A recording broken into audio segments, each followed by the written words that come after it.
अस्सलाम वालेकुम, welcome back to the channel. Friends, उम्मीद करता हूँ आप खैरियत से होंगे।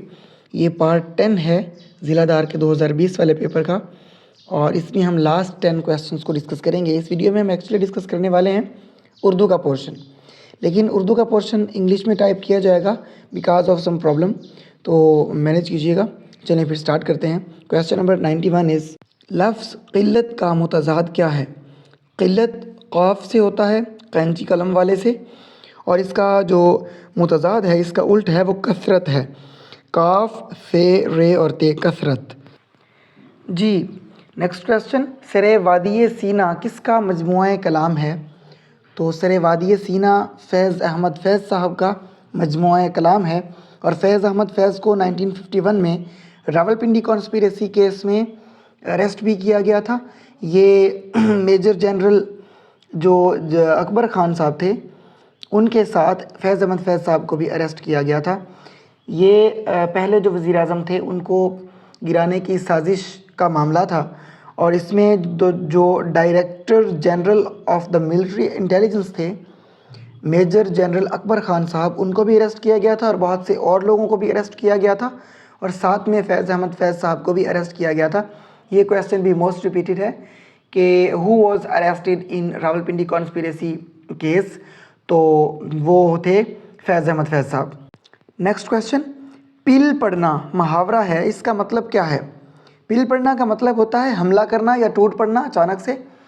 हमारे अचानक पिल पड़ने से दुश्मन बौखलाहट का शिकार हो गया और वो संभल ना सका।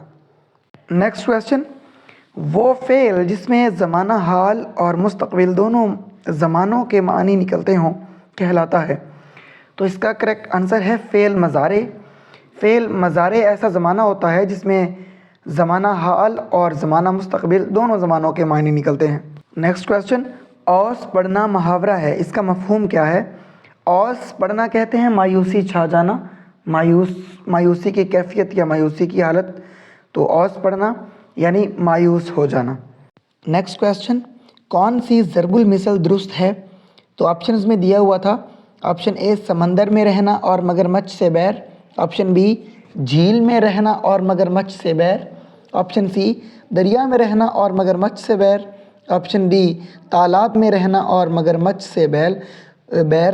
तो इसका करेक्ट ऑप्शन है दरिया में रहना और मगरमच्छ से बैर, क्योंकि समंदर, झील या तालाब सब में नॉर्मली मगरमच्छ नहीं रहते, वो दरिया में रहते हैं, तो इसलिए दरिया में रहना और मगरमच्छ से बैर, यानी कि एक ऐसी जगह पर रहना जहाँ किसी शख्स का असर व रसूख हो, जहाँ कोई शख्स करता धरता हो, और उसी शख्स को आंखें दिखाना, या आप यूँ समझ लें कि घर में रहना अपने पेरेंट्स के साथ, मतलब मुखालफत मोल ले लेना, उनकी नाफरमानी करना, उनके साथ आप कह लें कि बुरे रवैये से पेश आना, मतलब कहीं भी ऐसी जगह पर रहना जहाँ कोई शख्स करता धरता हो वहाँ का, और उसको आंखें दिखाना, उसके साथ यानी कि एक टसल बना लेना, या उसके साथ तनाव की सूरत हाल इख्तियार कर लेना, जहनी तनाव, जज्बाती तनाव। तो ये है दरिया में रहना और मगरमच्छ से बैर।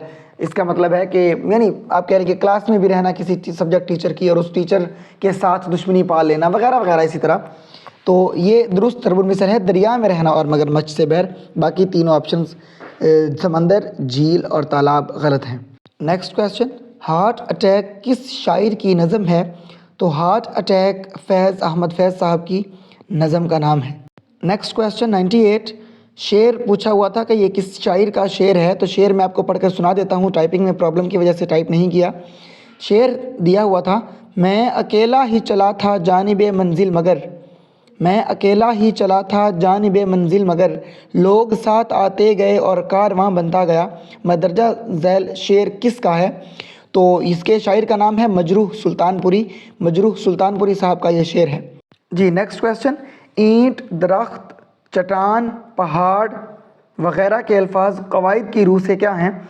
तो बहुत से अल्फाज उर्दू ग्रामर में ऐसे हैं जो दूसरे अल्फाज से बनते हैं, और फिर उनसे भी आगे मज़ीद अल्फाज बनाए जा सकते हैं, लेकिन क़वाइद की रूह से इसम जामिद ऐसा इसम होता है जो ना तो ख़ुद किसी दूसरे इसम से बनता है, ना उससे कोई दूसरा इसम बनाया जा सकता है।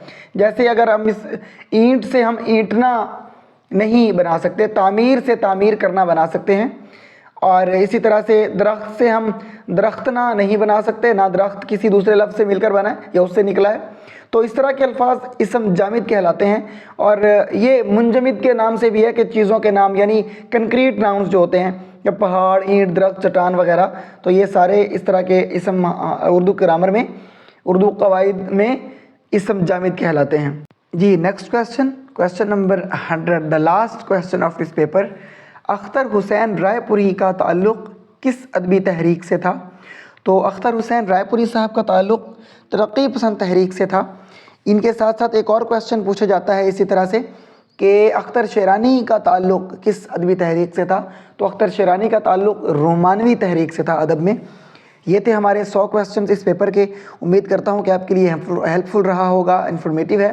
اگر آپ کوئی تبدیلی کروانا چاہتے ہیں ویڈیوز نیکسٹ پیپرز کو ڈسکس کرنے میں، کوئی آپ سجیشن دینا چاہتے ہیں تو کمنٹ باکس میں ضرور دیجیے گا۔ انشاءاللہ we will try our best to follow your suggestions. اور ملتے ہیں اب کسی نئے پیپر کے ساتھ پہلی ویڈیو میں اگلے پیپر کی۔ تب تک کے لیے اپنا اور اپنوں کا بہت خیال رکھیے گا۔ اللہ حافظ۔